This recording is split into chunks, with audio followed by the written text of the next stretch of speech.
Tudo bom, pessoal? Meu nome é Hélio, eu sou médico infectologista e hoje a gente vai estar com a aula de linfadenomegalia febril, tá?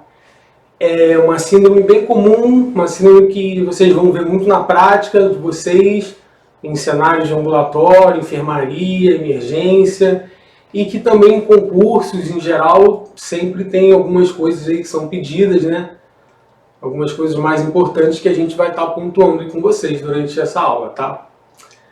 Então, antes de mais nada, vamos começar a falar um pouco desse limite entre o que é um linfonodo normal e o que é um linfonodo patológico, né? A gente vai usar alguns critérios, né? Algumas variáveis, que basicamente são relacionadas à característica do próprio linfonodo e, por vezes, a sua localização, né? Então, de uma forma geral, sobre os aspectos clínicos, um linfonodo normal, que poderia ser considerado normal, é um linfonodo que tem menos de 1 centímetro, que tem uma consistência fibroelástica, a palpação e que é móvel, a mobilização, né? Esse linfonodo, que costumamos chamar de linfonodo reacional, ele é mais comum em crianças e adolescentes e principalmente assim na região cervical, né? Então, uma informação já importante, um linfonodo supraclavicular ou infraclavicular, ele sempre deve desencadear uma investigação, né? Por mais que ele seja pequeno, móvel, fibroelástico, é uma região que sempre deve, por si, ela sempre deve atentar a uma investigação clínica. Eles são frequentemente associados com alguma neoplasia, ou no andar superior do abdômen, ou na caixa torácica, ou com algum outro problema, pode ser uma tuberculose, uma infecção crônica, tá? Então essa localização clavicular, ela nunca deve ser tomada como uma localização normal, algo reacional, algo que não deve ser dado uma importância clínica, tá? Principalmente se já tiver uma cronologia aí, um delta T, um tempo alongado, aí então que a gente nem precisa esperar para começar a investigar esse linfonodo, tá bom? Outro dado importante, a gente também vai caracterizar as linfadenomegalias entre localizadas e generalizadas. Isso vai ser importante para a gente guiar o nosso raciocínio diagnóstico, tá? Então, um conceito simples, né? Se tiver numa região, é localizada, sendo que pode ser numa região um linfonodo só ou um grupamento de linfonodos ali naquela mesma região, né? Ou então uma linfadenomegalia generalizada, que é quando a gente tem linfonodo em cima e linfonodo embaixo, né? Tem linfonodo inguinal, tem linfonodo epitroclear, tem cervical, né? É uma outra situação. A gente vai usar muito dessa linguagem. Linfadenomegalia localizada, linfadenomegalia única, linfadenomegalia generalizada. Então, conceitos gerais dessa avaliação, né, de uma linfadenomegalia febril. A localização, né, esses sítios comuns, cervical, supraclavicular, mandibular, occipital, epitroclear, inguinal. A consistência é um dado muito importante, né? Linfonodos duros e principalmente aderidos a planos profundos, né? Essas são qualidades que apontam mais para etiologias neoplásicas. Então a gente sempre tem que considerar a consistência, a fixação, né? O tamanho do linfonodo vai ajudar também, embora não seja por si um dado clínico que vai definir todas as coisas e tudo. Associação ou não com sintomas sistêmicos é importantíssimo, isso que vai ajudar a gente, sabe? O linfonodo por si não vai dar muita informação, né? Essas informações que a gente falou. Agora, se ele está associado com febre, se ele está associado com perda de peso, se ele está associado com algum foco infeccioso na pele, isso é o que por vezes vai apontar um diagnóstico, um tratamento empírico, uma investigação, né? Outro dado importantíssimo quando a gente for pensar em síndromes de linfadenomegalia febril é o tempo daquele linfonodo, né? Esse talvez seja o dado mais importante, que vai diferenciar, a gente vai ver ali na tabela, entre grupos de doenças, né?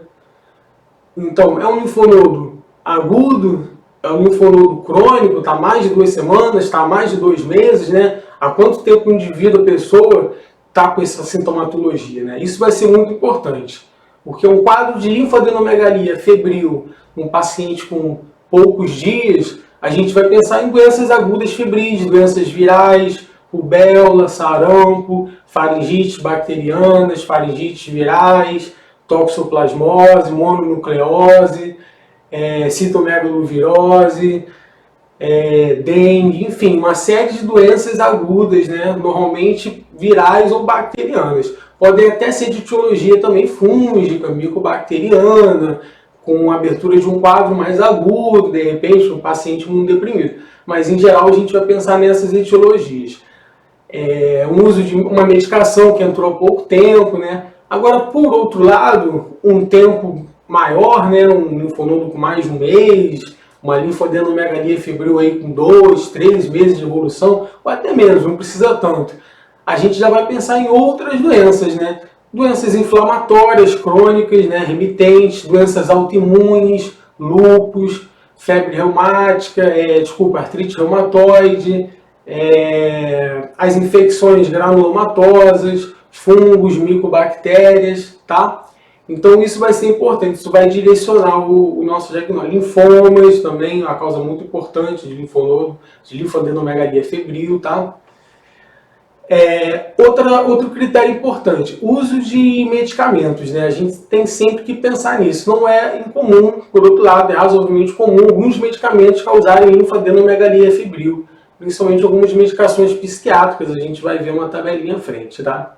História de viagens ao exterior é importante para a gente poder pensar num diagnóstico, numa etiologia que a gente não pensaria aqui, no lugar onde vocês estão, mas que vocês vão pensar que aquele paciente veio de tal lugar, né?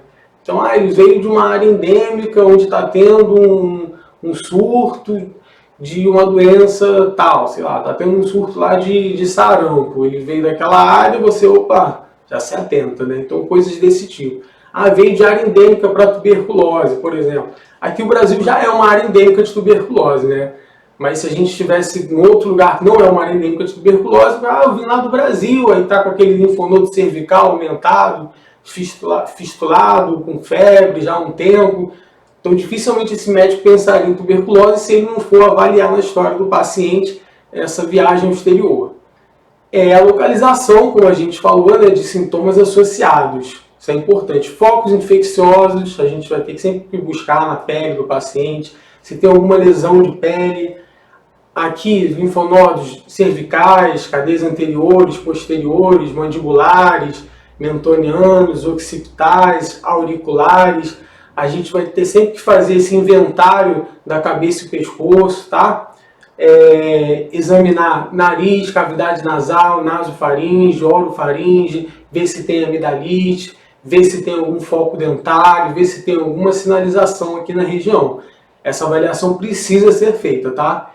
E história de exposições, né? De forma geral, aqui eu estou colocando algumas mais clássicas, né? Arranhões de gato, que estão associados tanto com a bartonelose, né? Que é a doença da arranhadura do gato, quanto com esporotricose, principalmente no nosso meio, tá? O gato ele pode passar o fungo pelas unhas. Ingesta de carne mal cozida, associado com toxoplasmose. Picadas de carrapato, que a gente vai poder associar com doença de Lyme, com outras também. Viagens para áreas endêmicas, como eu falei. Comportamento de risco, né? Comportamento sexual, uso de drogas injetáveis. Isso tudo vai ajudar a gente a caracterizar aí guiando essa síndrome da linfadenomegalia febril. Então, uma coisa importante também é a gente tentar diferenciar o que é uma massa e o que é um linfonodo, assim, de forma geral. Claro que um linfonodo pode ser chamado de massa. Pode olhar, o paciente está com uma massa e tudo, você não sabe se aquilo é realmente um linfonodo ou não, tá? Então a gente tem que tomar cuidado com essas definições, com essas caracterizações. Isso pode ser importante para a gente pensar no diagnóstico. E aí, sobre esse aspecto, é importante frisar que os exames de imagem, eles podem até ser importantes, têm alguma importância, podem ajudar a caracterizar aquilo se é um linfonodo ou se não é um linfonodo, mas de forma geral a gente tem que ter em mente que eles não devem atrasar a investigação nem o tratamento empírico, tá? Em muitas situações, a clínica, a história, a localização, a gente vai poder definir, vale a pena tratar empiricamente para bartonelose, sabe? Porque tem um quadro típico e o tratamento é simples, vai fazer uma azitromicina Então, você evita perder tempo com aquele paciente para tentar marcar uma biópsia, fazer uma biópsia, até sair o resultado de histopatológico. Então, a gente tem que ter isso em mente. Ah, eu quero fazer ultrassom para saber se é um linfonodo mesmo, se não é, tá? A gente tem sempre que lembrar, isso serve para a clínica em geral, que dificilmente um exame de imagem faz diagnóstico etiológico, tá? Quem faz diagnóstico etiológico é histopatológico, tá? Só pegando um pedacinho, botando na lâmina e olhando. A imagem por si só não vai definir para a gente a etiologia de uma linfadenomegalia febril. Então, cuidado com pegadinhas, até de prova, com essa história de solicita um ultrassom e tal, sabe? Nem sempre é a melhor opção. Se você tiver disponibilidade, puder fazer, tiver na dúvida, achar que precisa avaliar alguma complicação, aí, no caso, os exames de imagem vão estar mais relacionados para você avaliar complicações, né? Até anatômicas, compressões de outros órgãos ali adjacentes e tudo. Então, aqui lembrando mais uma vez essa característica dos linfonodos duros e aderidos, lembrar sempre de neoplasia, tá? Sempre de neoplasia. E é isso, de forma geral, as causas de linfadenomegalia febril são doenças, né, obviamente, e medicações, tá? E dentro das doenças, a gente pode pensar assim, de uma forma geral, para não se perder no raciocínio diagnóstico, causas infecciosas, causas inflamatórias e causas neoplásicas, tá?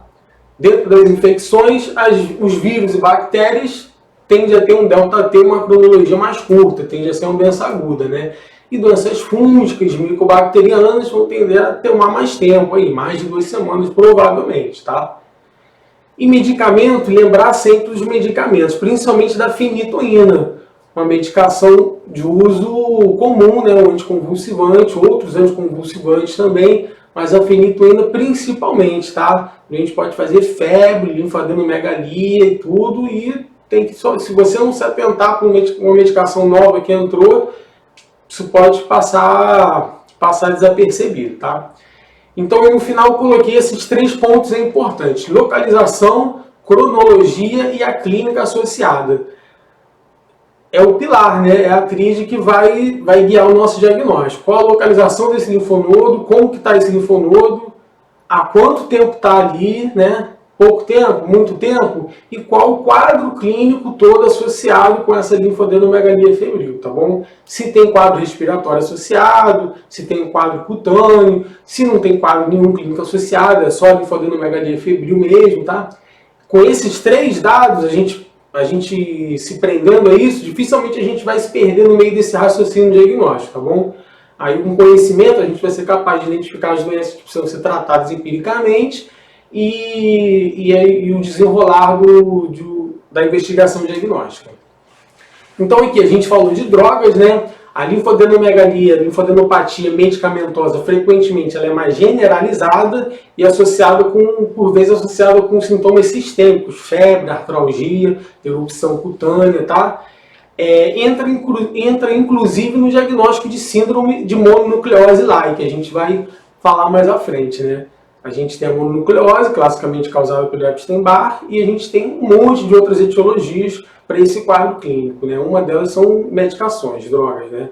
E a gente tem uma lista grande, que inclui muitos remédios que são de uso assim, comum, né? Tipo alopurinol, o pessoal usa para tratar gota, atenolol, captopril, aí entra carbamazepina, comum, cefalosporinas, hidralazina, também comum, lamotrigina, penicilina, fenitoína, que é a Campiran, pirimetamina também, tá? Sulfonamidas. Então tem uma lista importante aí de medicações de uso comum que podem causar linfadenomegalia febril, tá? E até síndrome de mononucleose-like também. Então vamos falar um pouco dessas localizações. Eu falei mais ou menos, né? Tem os pré-auriculares, né? Os pós-auriculares. Em geral, eles vão drenar essas mesmas regiões aqui de cabeça, de couro cabeludo. Pós-auriculares e pós-cervicais é uma região que a gente tem que atentar, principalmente para a prova, com rubéola. Eles gostam de associar isso. Rubéola com localização posterior, tá? Os suboccipitais também, tá bom? A gente atenta para eles.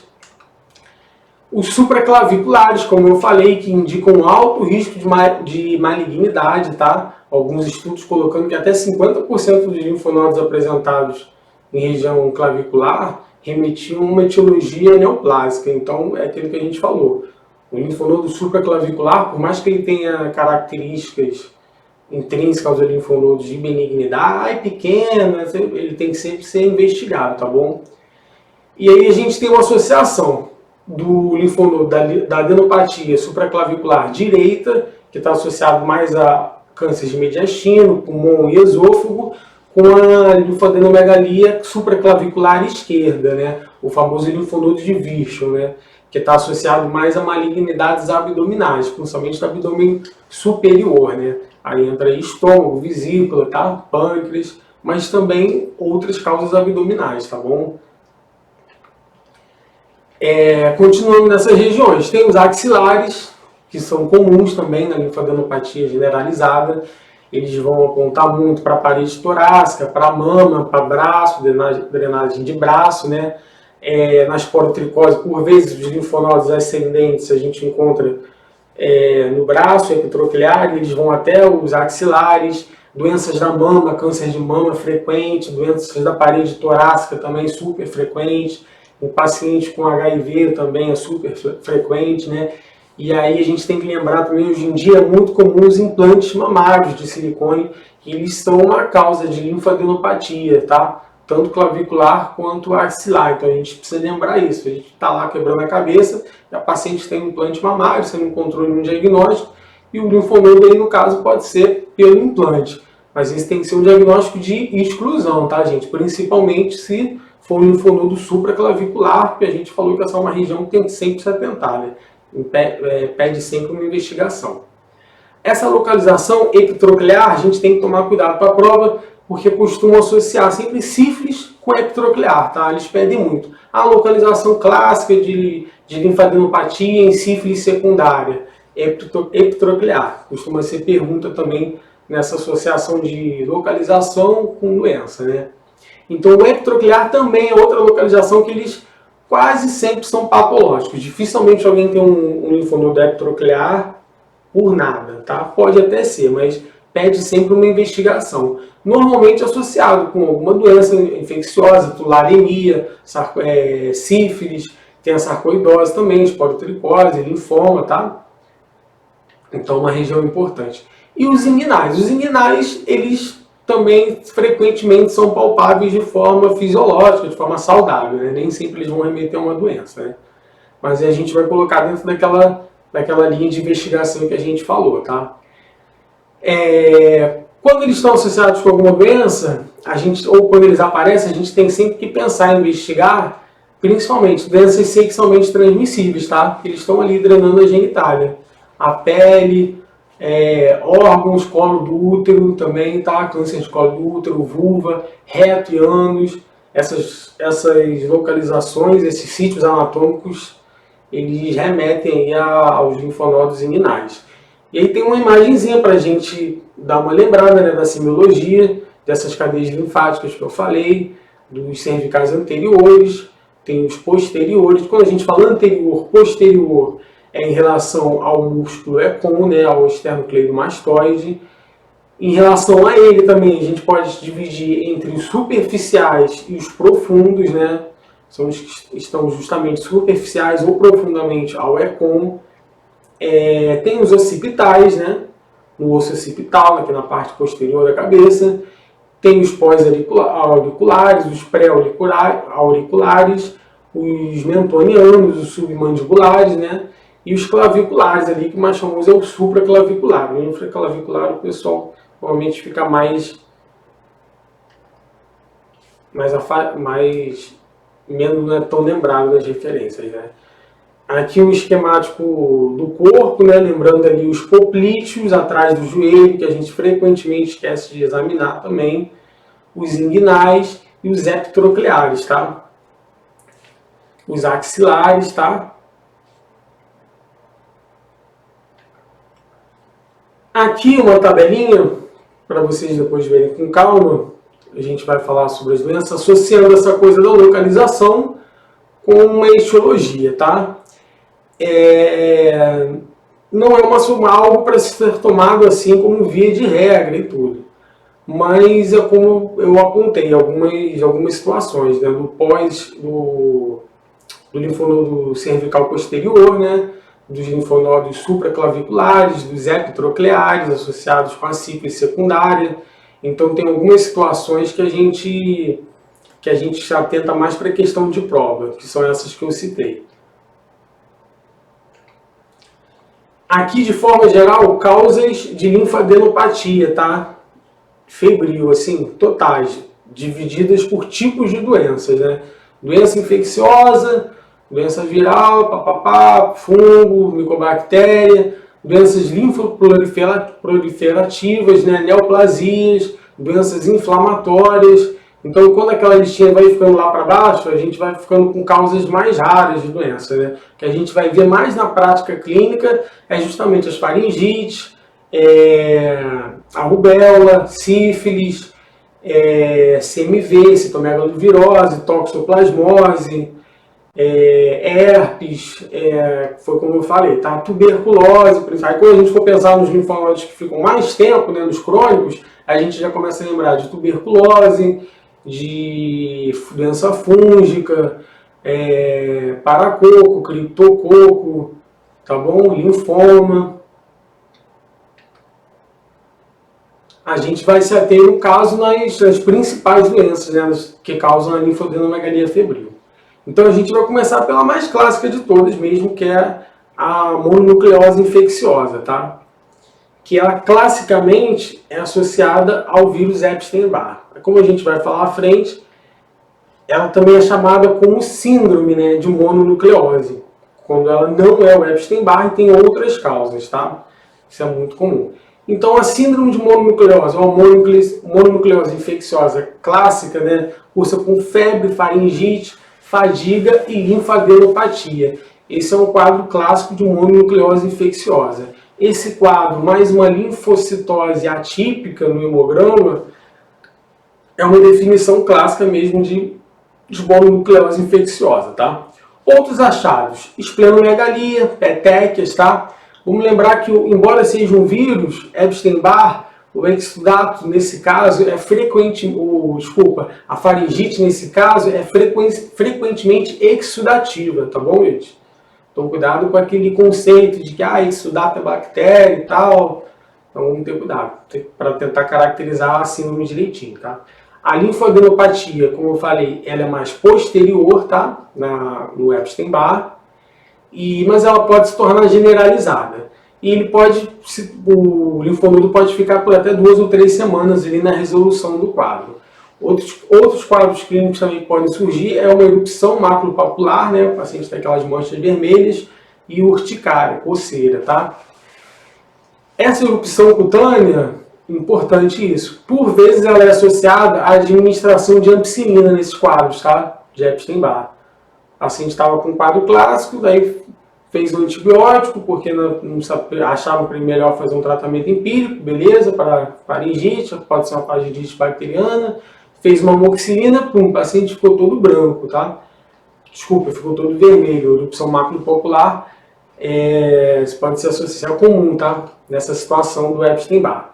Então, como eu falei, no exame, linfocitose absoluta, linfócitos atípicos, esse é uma coisa muito importante para a mononucleose infecciosa, tá?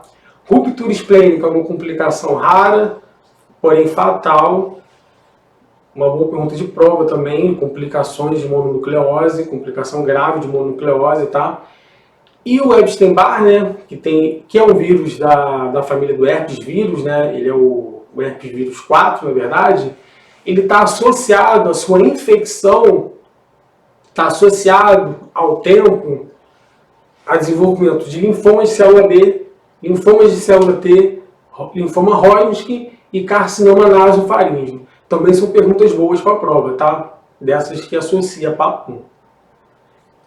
Sobre investigação diagnóstica, o monoteste, né, o monospot, ele pode ser negativo durante a primeira semana da doença. Isso é importante, porque se você tiver uma desconfiança clínica, você precisa repetir se você fez o exame com menos de uma semana. Você acha que é mononucleose, acha que pode ser Epstein-Barr, você repete o teste depois, né? Porque ele deu negativo na primeira semana, que ele está negativo não, tá? Lembrando que existem os anticorpos específicos também, tá? Que podem ajudar nessa caracterização, principalmente quando fica dando negativo. E como eu falei, lembrar sempre nesses casos de a gente investigar todas as outras causas da síndrome de mononucleose like, tá? Isso é importante já na investigação inicial. Vai pedir um monospot, já pede junto o exame para HIV, por exemplo. Dentro de síndrome de mononucleose vai entrar Epstein-Barr, vai entrar CMV, vai entrar tóxico, vai entrar remédio, vai entrar um monte de causa. E vai entrar HIV também. Então é super importante nessa aula vocês saírem com isso na cabeça, tá?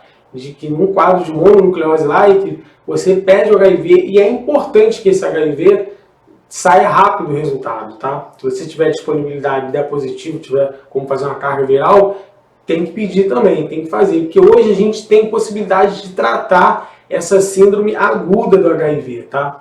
A gente já tem dados de que o tratamento da síndrome retroviral aguda melhora o prognóstico da doença depois, né?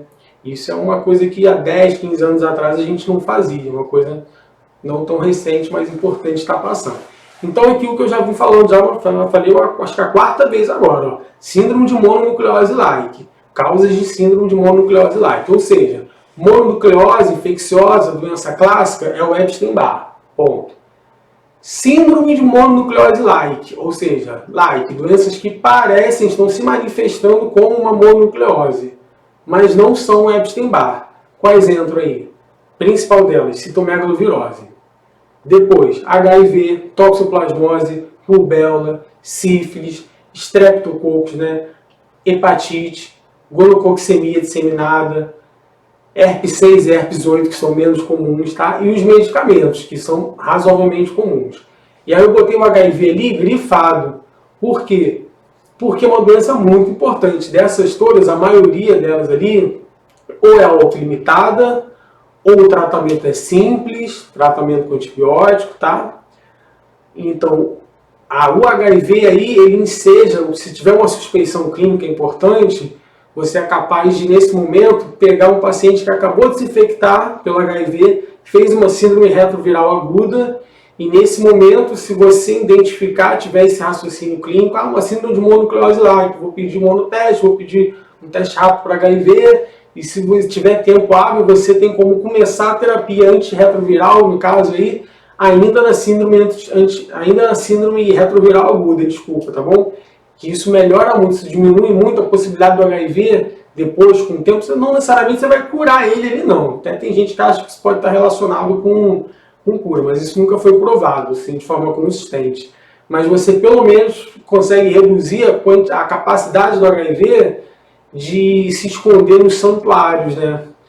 Então, isso a longo prazo para o paciente vai dar qualidade de vida, realmente. Então, vamos seguir aqui, ó. Agora estamos dentro das síndromes de mononucleose like. Vamos para o citomegalovírus, né? Então, é a mais comum dessas síndromes de mononucleose like, né? Ou seja, pode fazer o mesmo quadro, né? Febre, faringite, pode cursar com esplenomegalia também. No caso aí tem uma informação que é importante. Entre CMV e Epstein-Barr, a esplenomegalia é mais comum no Epstein-Barr, tá? Febre e sintomas sistêmicos são mais comuns ao CMV. Linfadenopatia e faringite, amidalite é mais comum ao Epstein-Barr. Então essa jogadinha de sintomas também é importante para a prova, tá? Lembrar que o CMV é contato próximo, tá? Creche, exposição, não precisa ter um contato muito íntimo, não. Contato próximo a gente já está em risco. Ou também contato sexual, possível, CMV. Os achados hematológicos também, linfocitose atípica, tá? Vamos lembrar que o CMV, no caso, vai dar, como não é o Epstein-Barr, o exame vai dar negativo para anticorpos heterófilos, tá? Então é uma causa de síndrome de mononucleose like, heterófilo negativa, a gente chama também, tá? E aí a gente vai ter que fazer teste para CMV. A gente tem sorologia para CMV, IgM-IgG, que vai ajudar, né? Colher em 2 momentos sempre, se possível, como toda sorologia deve ser. E a gente tem o PCR também para CMV, que Para doença aguda, ele pode dar o diagnóstico, mas para uma reativação ele já é um pouco mais complicado. E aí, saindo um pouco, já que a gente está falando de CMV, saindo um pouco da linfadenomegalia febril, necessariamente, o CMV é muito comum também, acontece muito na nossa prática, a reativação do CMV. Né? O paciente já teve algum momento da vida, não necessariamente lembra, nem sabe, mas em um imunocompetente gravemente enfermo, ele pode até ser reativado, e principalmente também nos imunodeprimidos, tá? Então, terapia, de forma geral, para CMV, a gente não faz. Para esse CMV agudo, para esse quadro de CMV cursando com síndrome de mononucleose-like, com linfadenomegalia febril, a gente não tem indicação de terapia antiviral para o citomegalovírus, embora exista, tá? Tem o ganciclovir. É uma medicação que a gente pode usar para CMV. Mas a gente vai usar o ganciclovir para esses casos de CMV em pacientes imunodeprimidos, tá? Quando o CMV faz outras síndromes, encefalite, pneumonite, retinite, aí a gente vai tratar o CMV. Nesse contexto de doença aguda, da infecção aguda do CMV, não tem indicação de tratamento do imunocompetente, tá bom, gente? Isso é importante também. Tende a ser uma doença autolimitada, tá? Então, seguindo lá, né, naquela nossa listinha, a síndrome retroviral aguda, né? Ou seja, o paciente acabou de ser infectado pelo HIV. Acabou de ser infectado pelo HIV. Não todas as pessoas que são infectadas pelo HIV fazem uma síndrome retroviral aguda, mas muitas fazem, que é uma doença febril, que muitas vezes passa desapercebida, né? A pessoa não associa. Ah, tantas semanas atrás eu me expus, tive uma exposição sexual e agora estou com uma febre e tal. Pelo contrário, isso passa desapercebido pelo paciente e facilmente também pelo sistema de saúde, pelos profissionais de saúde, tá bom, gente? Importante nessa aula a gente frisar isso para a gente lembrar de, diante de uma síndrome de mononucleose, diante de uma doença febril aguda, solicitar exame para HIV, preferencialmente teste rápido, tá? Dá atenção para isso, tenha em cabeça que o tratamento dessa síndrome aguda ele é possível e isso pode estar relacionado com melhor sobrevida do doente à frente, tá bom? Ainda que ele, de qualquer forma, venha a ser um paciente que vai ter que tratar o resto da vida, vai tomar antirretroviral, mas isso melhora a sobrevida dele. Então é comum, HIV cursando com uma síndrome retroviral aguda, fazendo um quadro de síndrome de mononucleose, cursando com linfadenopatia, com faringite, com fadiga, com febre, tá? Nesse caso, os principais cadeias são maxilares, cervicais, occipitais, tá? Lembrar que esses pacientes que acabaram de se contagiar com HIV, que eles estão na síndrome retroviral aguda, eles fazem um pico de vírus, né, de viremia. Então eles estão altamente contagiosos, tá? Algumas semanas depois, essa viremia começa a baixar e a viremia depois tende a se estabilizar, se mantém e tende a se estabilizar no sangue e isso vai dar problema anos depois, né? Aí começa uma outra situação, uma outra luta aí com o sistema imune. Mas nesse momento de infecção aguda, essa carga viral ela costuma ser altíssima, tá? Vamos lembrar também, já que a gente está falando de linfonodos, de HIV, que é comum um quadro chamado linfadenomegalia generalizada persistente, que é o paciente que já tem o HIV há um tempo e ele pode até estar bem, mas ele está sempre com um linfonodo aqui, o outro linfonodo ali, às vezes você já investigou, mas ele está sempre ali. É um linfonodo, aspas, reativo, o nome certo é uma linfadenomegalia generalizada persistente. É isso, um linfonodo no paciente HIV, que a princípio não está tendo outras repercussões, né? Mas ele fica ali, como o sistema imune sempre sendo reativado ali, estimulado pelo HIV, tá? Lembrar também que patosplenomegalia pode acontecer, e a gente falou aí da questão do tratamento antirretroviral precoce, né? A importância da gente ter essa suspeita clínica e fazer esse exame. Outra causa, toxoplasmose, toxoplasma gondii, né? Também causa importante de linfadenomegalia febril e de síndrome de mononucleose-like, síndrome de mononucleose heterófila negativa, né? Mais comum, toxoplasmose, adenopatia cervical bilateral, simétrica e não dolorosa. Até 30% aí podem fazer uma linfadenopatia generalizada, mas o quadro clássico é cervical bilateral não dolorosa, tá? A linfadenopatia pode persistir por semanas, mesmo depois da doença ter melhorado, o paciente está bem, melhorou da febre, está se sentindo bem, mas os linfonodos continuam lá por mais algumas semanas. Isso também é comum, tá? E aí nas infecções, outro dado importante também é que essa infecção primária do CMV nem sempre ela cursa com a doença. É comum, toxoplasma. É comum o toxoplasma cursar, infectar e os indivíduos ficarem assintomáticos, nem saberem, tá? E se a gente fizer um inquérito sorológico, fizer IgG para toxoplasmose na população em geral, a gente vai ver que em alguns locais, vai depender muito da localização, a prevalência de IgG para toxoplasmose é bem alta, às vezes mais de 70%, em alguns lugares até bem mais. E não necessariamente essas pessoas tiveram, a grande maioria nem tiveram quadro agudo de toxoplasma, nem de síndrome de nucleose e tal. Tá bom? Outra coisa importante é a infecção, né? Como é que se pega o toxoplasma? Se pega basicamente pelo meio, né? Ingestão de oocistos. Pelo meio, água contaminada, animais infectados, consumo de carne, tá? Mal cozida, frutas e vegetais mal lavados. A gente pega a toxoplasmose assim mesmo.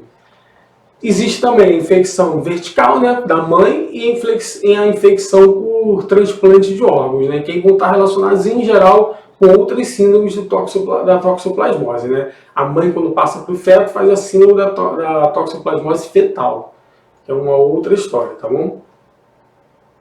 E na questão do transplante de órgãos, normalmente é num contexto de um paciente imunodeprimido, a tendência é que faça uma doença aguda febril mais forte, com mais vigor mesmo, né? Ou então uma outra síndrome de toxoplasmose infectando outro sítio, né? A gente tem complicações, que é neurotoxoplasmose, pneumonite por toxoplasmose, cardite por toxoplasmose, tá? São situações mais graves. Normalmente no contexto de uma reativação de um imunodeprimido ou de um transplante de órgãos. A sorologia faz o diagnóstico, tá, da toxoplasmose em geral, voltando para essa situação da toxoplasmose doença aguda, linfadenomegalia febril, tá? Os pacientes imunocompetentes não precisam tratar a toxoplasmose aguda, tá? Não existe dado para isso, é uma doença, quando aguda, benigna e autolimitada. Então a gente, a princípio, não trata a toxoplasmose aguda. Peguei toxoplasmose, fiz febre, linfonodo e tal. Aí eu fui ao médico, fiz a sorologia, deu positivo. Vou tratar, não tratar? O ideal é não tratar mesmo, tá? Não existe um benefício. Nesse cenário, imunocompetente, doença aguda febril. Eu botei lá, tratamento, pirimetamina com sulfadiazina ou clindamicina ou o Bactrim, tá? Como opção. Idealmente, pirimetamina com sulfadiazina. A duração vai depender, tá? Em geral, a gente só vai tratar imunodeprimidos, que costumam fazer um quadro, síndromes diferentes de toxoplasmose, não é essa linfadenomegalia febril. O paciente imunodeprimido ele vai fazer retinite, vai fazer encefalite. É muito comum no paciente com AIDS fazer neurotoxoplasmose, né? Na gestante, nessa situação, a gente vai tratar a toxoplasmose também, ou até um paciente que tiver sintomas muito graves ou prolongados, ainda que não seja um imunodeprimido clássico, identificado, ou uma gestante. Nessa situação de paciente com sintomas graves e prolongados, aí a gente pode pensar, avaliar o tratamento para toxoplasmose. Mas de forma geral, a gente é mais clássico em gestantes e imunodeprimidos, tá? Lembrar que imunocompetentes a gente não trata. Sarampo, também, em causa de linfadenomegalia febril, tá? Doença altamente contagiosa, vai cursar com febre, mal-estar, conjuntivite comum, seguido de edema. A linfadenopatia aí nem é um grande marco no sarampo, mas como é uma doença que tem reaparecido e tudo mais, né? Achei importante a gente falar. Fica dentro, é uma causa importante aí nas referências de linfadenomegalia febril. Lembrar que o contágio já se dá antes e até depois do surgimento das erupções, que é algo que marca mais o quadro do sarampo, né? O exantema, né? É transmitida em espaços públicos, tá? Não precisa um contato assim, muito próximo, não. Tem incubação, tem o pródromo, tem o exantema e depois tem a recuperação. uma divisão aí didática de quatro estágios, tá? Então o pródromo é caracterizado por isso, pelas febre, seguido de conjuntivite, tosse, e aí nesse momento a gente pode ter também as manchas de Koplik, que são importantes, dá importante para a prova, na prática a gente não vê tanto. É importante porque é dita como um sinal patognomônico, né, de sarampo, e costuma aparecer aí uns 2 dias antes do surgimento do exantema, né? O exantema, classicamente, ele é de evolução crânio-caudal e ele desaparece na mesma ordem que ele apareceu. Durante a recuperação, a tosse pode persistir, então o doente está melhorou dos outros sintomas, mas continua tossindo, isso é comum. E um dado importante também é a febre, mais de 4 dias, tá? Mais de 4 dias de febre, de erupção, sugere alguma complicação. Aí a gente tem que investigar. As complicações do sarampo são infecções secundárias, diarreia e pneumonia, ou pneumonia de células gigantes e a encefalite. Aí as manchas de Koplik, né? Sinal patognomônico de sarampo. Lembrar os grupos de riscos para as complicações: imunocomprometidos, grávidas, deficiência de vitamina A, malnutrição, extremos da idade, né? Crianças muito jovens, idosos. E outra coisa importante também, de complicação de sarampo, que é a encefalite, né? Tá? Isso também costuma cair em prova. E aí existem 2 tipos de encefalite associados com complicação do sarampo. Tem a encefalite disseminada aguda, que é uma doença desmielinizante, que é causada, que surge logo na recuperação mesmo do sarampo, da infecção, que ela é por um mecanismo de imunocomplexo, é causada por essa própria resposta imune à infecção, tá? E uma outra encefalite associada com o sarampo é de cunho degenerativo, progressivo, tá? Do sistema nervoso central, que vai acontecer anos depois da infecção natural pelo sarampo. As 2 causas de encefalite estão associadas com o sarampo, tá bom? Lembrar que, idealmente, o melhor a gente avaliar, fazer diagnóstico de sarampo, quando possível, sorologia no soro, suave nasofaríngeo para cultura viral e cultura viral da urina também, tá? E terapia também não existe nada específico, exceto a vitamina A, que, embora dados sejam limitados, é comum na prática clínica o pessoal prescrever vitamina A em caso de sarampo, tá bom? Existe essa associação. Então, outra doença importante agora, dentro de linfadenomegalia febril, sífilis, tá, gente?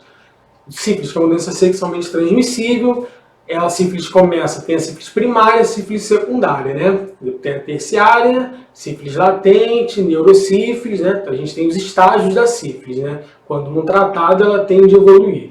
Então, aqui no caso, na linfadenomegalia, a gente vai falar mais, isso aparece mais no quadro da sífilis secundária, né?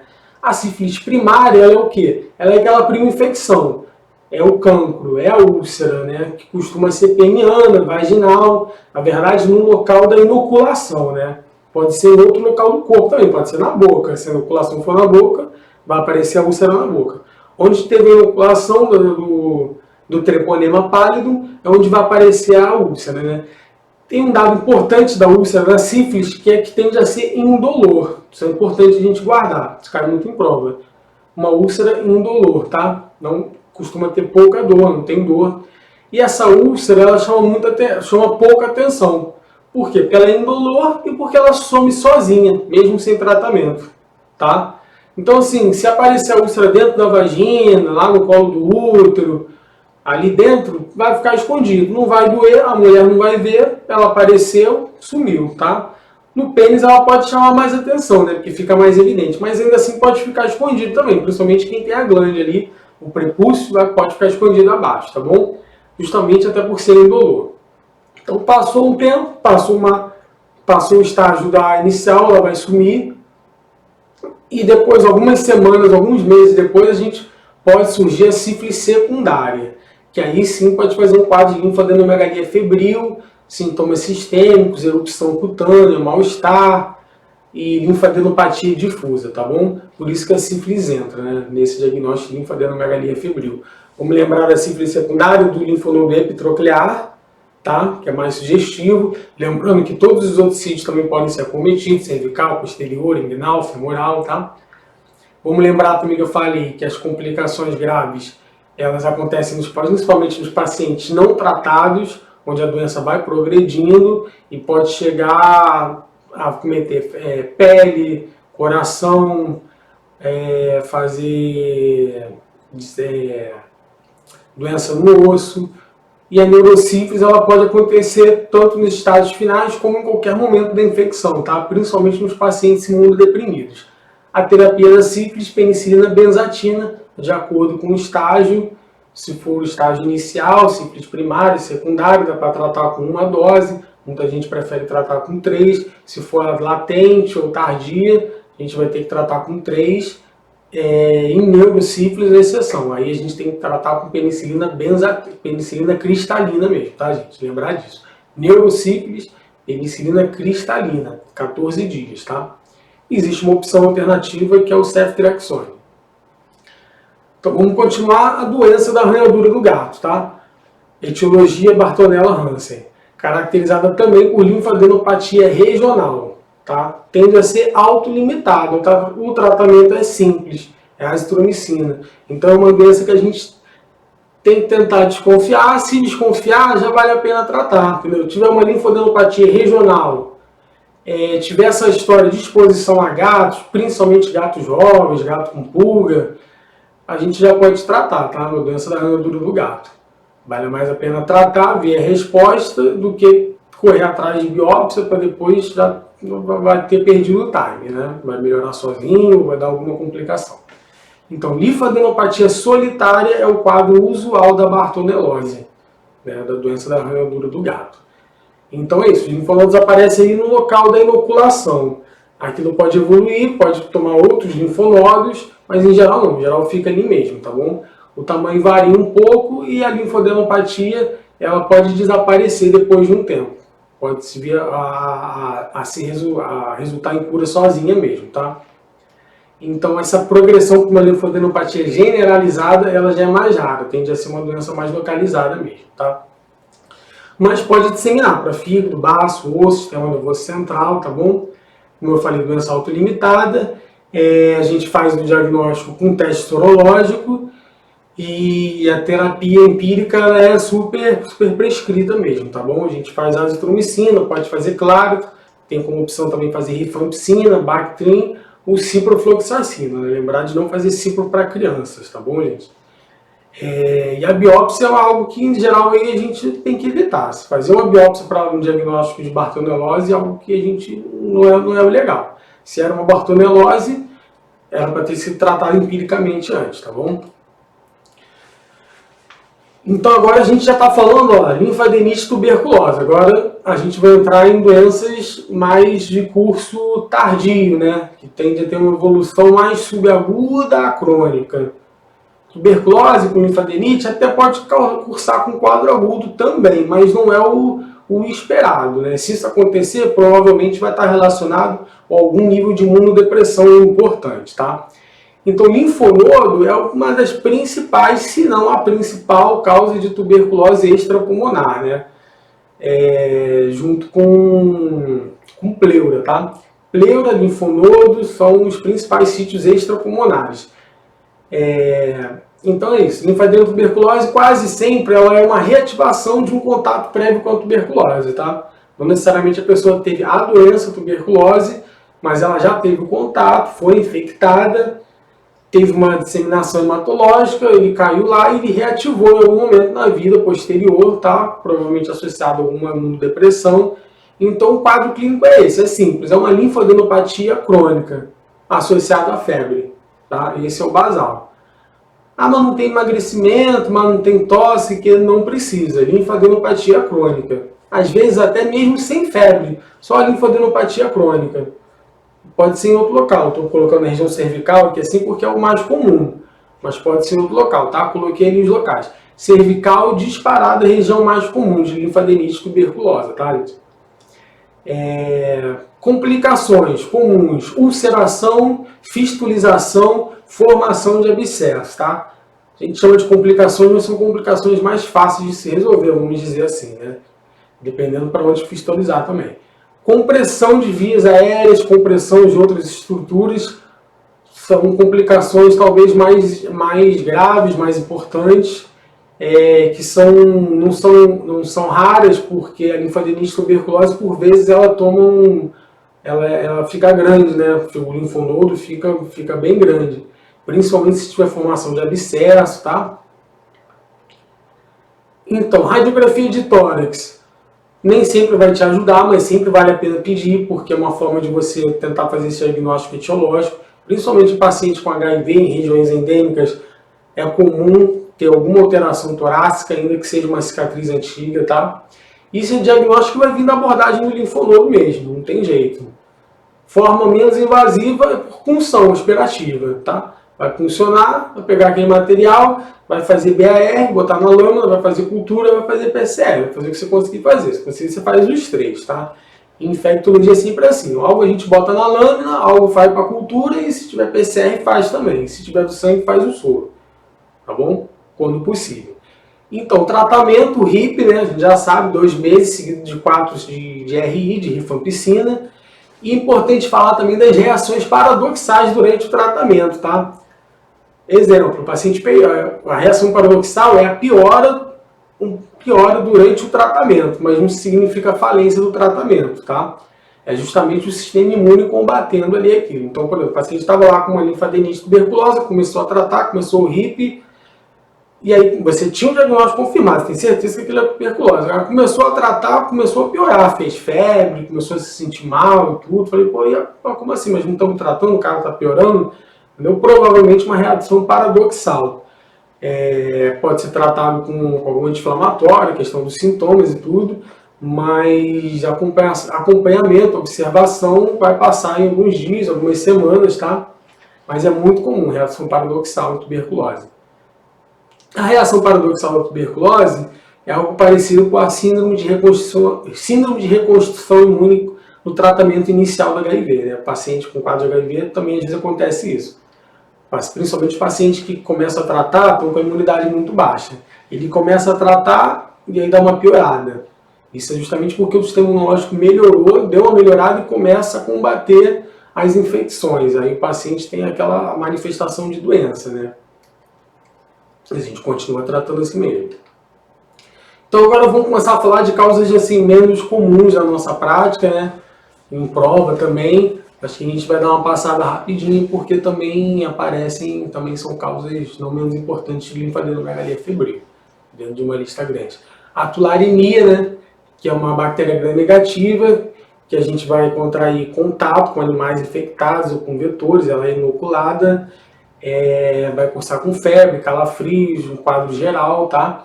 Logo dias após essa inoculação, e ela tem 6 síndromes associadas à tularemia: úlcera glandular, a glandular, óculo glandular, faríngea, pneumônica e tifoide. A gente vai falar mais da úlcera glandular, da glandular e da óculo glandular, que são os que cursam com linfadenomegalia, né? A palavra glandular, aí, no caso, é referência a isso. Principalmente a síndrome de tularemia glandular, que é a tularemia que cursa só com linfadenomegalia. Pode ser só linfonodo e só a febre. Então lá, úlcero glandular, forma mais comum. Febre e lesão única. Pápulo ulcerativo, uma úlcera com um pontinho preto no meio. Tá bom? Doença muito comum em quem tem contato com coelho, por exemplo, tá? Tularemia glandular, manifesta-se com aumento de um linfonodo, somente, sem a úlcera também, como eu falei. Não é a causa mais comum, mas é uma causa frequente em crianças, por exemplo. Tularemia cursando só com aumento glandular, só com aumento da linfadenomegalia febril, tá bom? E tem também a tularemia óculo glandular, que vai ter eritema conjuntival, fotofobia. Tem a faríngea, que é um tipo de tularemia menos comum, né, cursando com faringite elucidativa. Tem a tularemia pneumônica, tá? Que a gente tem que diferenciar de infecção secundária também. Tem a tularemia tifoide, que é a tularemia sistêmica, né? Pode variar de um quadro de sepse aguda a uma doença febril crônica, né? A febre que vai e volta, é remitente, ou seja, a tularemia também faz síndrome de febre de origem obscura, né? A gente falou na hora de febre de origem obscura. E lembrar também que erupções cutâneas não são incomuns, pelo contrário, tá? São bem comuns em todas as formas de tularemia. Tularemia a gente vai fazer o diagnóstico por sorologia ou por cultura. O tratamento, quando possível, já é a incisão e a drenagem de um linfonodo supurado, se tiver, se for o caso, a gente abordar o foco infeccioso, tá? E a gente vai tratar infecções com gentamicina ou com a streptomicina, tá bom? Lembrar que também pode usar as fluoquinolonas e a doxiciclina também. Existe a profilaxia, tá? Para exposição à tularemia. Principalmente no conceito com veterinários, pessoa que está ali no trato com animais, é possível a gente fazer profilaxia com ciprofloxacina. Esporotricose, uma doença importante, tá? Uma doença importante também que em muitos lugares no Brasil vem surgindo bastante.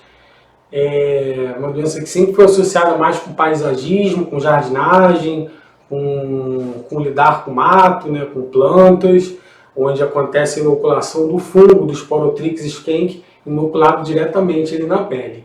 Mas a esporotricose ela vem ganhando uma nova face epidemiológica, que é das arranhaduras de gato, né? Os gatos que andam aí nos quintais, nas terras, acabam carregando o Sporotrix nas unhas e ali brincando com você, costuma ser na mão ali, né, que a gente brinca com o gato, ele faz uma arranhadura e nem sempre a pessoa associa aquela arranhadurazinha, porque está sempre sendo arranhado pelo gato e tal. E ali pode fazer uma úlcera, aquela úlcera pode subir pelo canal linfático, pode fazer um linfonodo. O comum da esporotricose, o quadro clássico é esse, né? Esporotricose linfocutânea, a forma mais comum. Então, geralmente, vai cursar com uma úlcera, né? E pode ser só um linfonodo, e aquilo vai ter uma evolução assim, que a gente chama linfática ascendente, tá? Vai passando pelos canais linfáticos e vai fazendo, às vezes, uma sequência de linfonodos, por vezes chega até a axila. Então, às vezes, a pessoa tem a lesão, um quadro bem comum, a pessoa tem a lesão ulcerada na mão, pouco dolorosa, né? E às vezes você até sente o canal linfático inflamado, você consegue palpar um cordão linfático, às vezes não, e aí você vai tendo gânglios linfáticos, né, linfonodos aumentados até de forma ascendente, uma linfangite ascendente, tá? Esse quadro de linfangite ascendente é bem típico de esporotricose. Isso, linfangite ascendente associado com essa história de gato, ou de mato, jardinagem, paisagismo, trilha, patati patatá, é bem característico do esporotricose. Mas o diagnóstico vem, principalmente, o diagnóstico a gente fecha com a cultura mesmo, que é bem sensível, porque o esporotrix ele cresce fácil com cultura. E o tratamento é com itraconazol, tá? Lembrar que itraconazol para as grávidas é um problema sério. As grávidas não podem usar itraconazol. Então aí ou vai fazer um tratamento, se for uma lesão branda, uma doença bem branda, tem até relatos de tratamento, dá para tentar tratar só com calor local, bastante calor local ali direto. Ou então, dependendo do quadro, a gente avalia fazer anfoterixina B, tá? E outra coisa também, lembrar que a esporotricose, além desse quadro clássico, em pacientes imunodeprimidos, principalmente em pacientes portadores de HIV, com SIDA manifestada, né, com imunodeficiência, claro, fazem formas disseminadas de esporotricose, ou com lesão pelo corpo inteiro, ou com menino encefalítico de esporotricose, tá? São quadros não incomuns em pacientes com AIDS. Vamos falar um pouco do lúpus também, que é também outra causa de linfadenomegalia febril, tá? O lúpus que é essa doença autoimune, né, de cunho autoimune, que tem uma ampla gama de manifestações praticamente no corpo inteiro, né? Assim como a sífilis, o lúpus é essas doenças que causam quase tudo no corpo, pode ser associado com lúpus, tá? A sífilis também tem isso, sífilis avançadas. Então o lúpus ele é muito importante também essa marcação, né? Remissões e recidivas, né? É uma artrite, é uma febre, perda de peso, fraqueza, as artrites, as artralgias são muito importantes no quadro, e linfadenopatia e esplenomegalia também, razoavelmente comuns, tá? Então, por vezes é um doente que tem um linfonodo, tem uma febre, tem uma artrite, e aí, a gente, dentro dessa investigação, a gente vai pensar em lúpus, vai pedir os marcadores sorológicos, né? Lembrar que lúpus, a gente está numa parte da aula que a gente está falando mais das doenças que vão demorar mais tempo aí de linfadenomegalia para a gente suspeitar do diagnóstico, né? Principalmente uma linfadenomegalia febril aguda, a gente vai pensar em lúpus de cara. Claro que não, a gente está seguindo essa aula, essa ordem, essa lógica na aula, tá? Lembrar de complicações do lúpus, ou então outros acometimentos do lúpus importantes, que é coração do pericárdio, do miocárdio, doença valvar, doença tromboembólica, fenômeno de Raynaud, né, que é a mão que muda, fica azul, depois fica vermelha, proteinúria, nefrite, pleurite, hipertensão pulmonar. Então, assim, na psiquiatria, delírio, psicose, neuropatia. O lúpus pode causar tudo no corpo. Então, só para tentar que pode causar tudo, mas às vezes também pode ser só uma linfadenomegalia febril a se esclarecer no paciente com um curso mais avançado. Em termos de exame, lúpus pode causar pancitopenia, pode alterar qualquer série do hemograma, tá? O diagnóstico vai ajudar muito, que vai fazer mais diagnóstico, de fato. Os anticorpos antinucleares, né, o ANA, anti-DNA, anti-SM, anticorpos antifosfolipídios, os níveis de complemento consumidos, C3, C4, CH50, o VHS, PCR, marcadores inflamatórios, tá? E tem também os critérios clínicos de diagnóstico do lúpus, tá? Porque nem todo paciente com lúpus faz critério de anticorpo, não, critério sorológico não, tá? Muitos pacientes vão fazer diagnóstico com critérios clínicos. E muitos pacientes até vão fazer diagnóstico mesmo sem os critérios clínicos também, isso acontece. E o tratamento, de forma geral, é feito com corticoides, imunossupressores e imunomoduladores, tá? Vamos lá, sarcoidose. Uma doença também não muito comum, né? Mas ainda assim famosa, que também pode acometer vários sistemas, e o que caracteriza ela são os granulomas não caseosos, tá? Ninguém sabe a etiologia da sarcoidose direito, mas é uma doença que cursa com granulomas. A pessoa começa a fazer granulomas não caseosos em locais do corpo, tá bom? E muito frequentemente faz linfonodos também, tá? Linfadenopatia. Então, a linfadenopatia periférica está presente em até 40% dos pacientes, tá? Periférica, ou seja, você encontra no exame físico. Olha outro dado importante, metade dos doentes são assintomáticos, eles vêm a fazer diagnóstico de sarcoidose porque fizeram uma radiografia por algum motivo e tem lá uma alteração, o cara vai buscar para ver direito, e aí vê que tem um linfonodo, vê que tem outra coisinha. Então é isso, o diagnóstico ele não é fácil, tá? Tem que ter um nível de suspeição. Os pacientes, existe um perfil epidemiológico em negros, jovens, adultos, mais do que em brancos, tá? E o diagnóstico vem pela biópsia mesmo, não tem jeito. Faz a biópsia para ver o granuloma não caseoso, a gente só vai ver o granuloma na biópsia. Então tem que fazer a biópsia. E se para fazer a biópsia dá fazer de um sítio mais fácil de você acessar, né? Preferencialmente de um linfonodo periférico. Agora a gente já finalizando a nossa aula, a gente vai citar um pouquinho causas incomuns de linfadenomegalia febril, tá? Causas incomuns, gente. Então agora já é o contrário, são doenças que a gente dificilmente, não vou falar nem dificilmente, a gente não vai fazer o diagnóstico se não for pela biópsia, entendeu? E também não vai fazer o diagnóstico ali de cara, muito difícil, né? Exceto se for uma vasculite, de repente, uma doença de Kawasaki, uma criança com um quadro mais exuberante, aí tudo bem, aí a gente aponta mais, mas fugindo dessa situação, dificilmente alguma dessas doenças a gente vai fazer diagnóstico rapidamente, sem uma biópsia, tá? Que aí a gente tem a doença de Castleman, tá? Que é caracterizada por uma hiperplasia dos linfonodos, ela faz esse quadro de linfadenopatia maciça, com um quadro sistêmico, com esplenomegalia, e ela é bem marcada também. Isso ajuda tanto na vida quanto na prova, a hipergamaglobulinemia policlonal, tá? Da doença de Castleman. Tem a doença de Kikuchi, que é rara, que é benigna, ninguém sabe a causa também, ainda mais em mulheres jovens, cursa com linfadenopatia cervical, pode ser generalizada e associada à febre, olha a dificuldade, tá? E o histopatológico se associa muito, se confunde muito, desculpa, com o histopatológico de um linfoma. A gente também tem a doença de Kawasaki, que é um pouco mais famosinha, né? Que é uma vasculite razoavelmente comum, a causa mais comum de vasculite na infância, que pode cursar aí tranquilamente com febre, linfadenopatia cervical e outros sintomas associados. Então, se tiver outros sintomas associados de vasculite mais claros, doença renal aguda, aneurisma de aorta, aí esse diagnóstico ele começa a se aparecer mais. Mas não sendo assim, é um diagnóstico difícil, tá? Linfoma de célula T, angiomonoblástico, tá? Uma linfadenopatia angiomonoblástica, uma doença agressiva, uma doença grave, que pode cursar também só com linfadenopatia generalizada e febre. E o que marca mais ela, diferencial, é a anemia hemolítica e hipergamaglobulinemia, tá? No histopatológico, neovascularização e infiltração de imunoblásticos.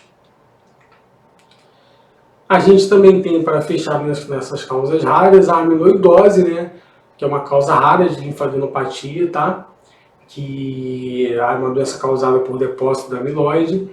Tem a doença de Kimura também, que ela está associada com elevações de IgE e de eosinofilia, que é uma doença inflamatória do tecido subcutâneo. E a gente tem também os pseudotumores inflamatórios, que é uma síndrome de linfadenopatia, que é um processo fibrosante, tá? Inflamatório, que também não se sabe a causa etiológica direito. Essas são causas raras que eu coloquei de linfadenopatia, com algum ganchozinho para a prova para vocês, tá bom? A gente fica hoje com essa aula e a gente se vê aí nas próximas, tá bom? Um abração, bons estudos e sorte na prova.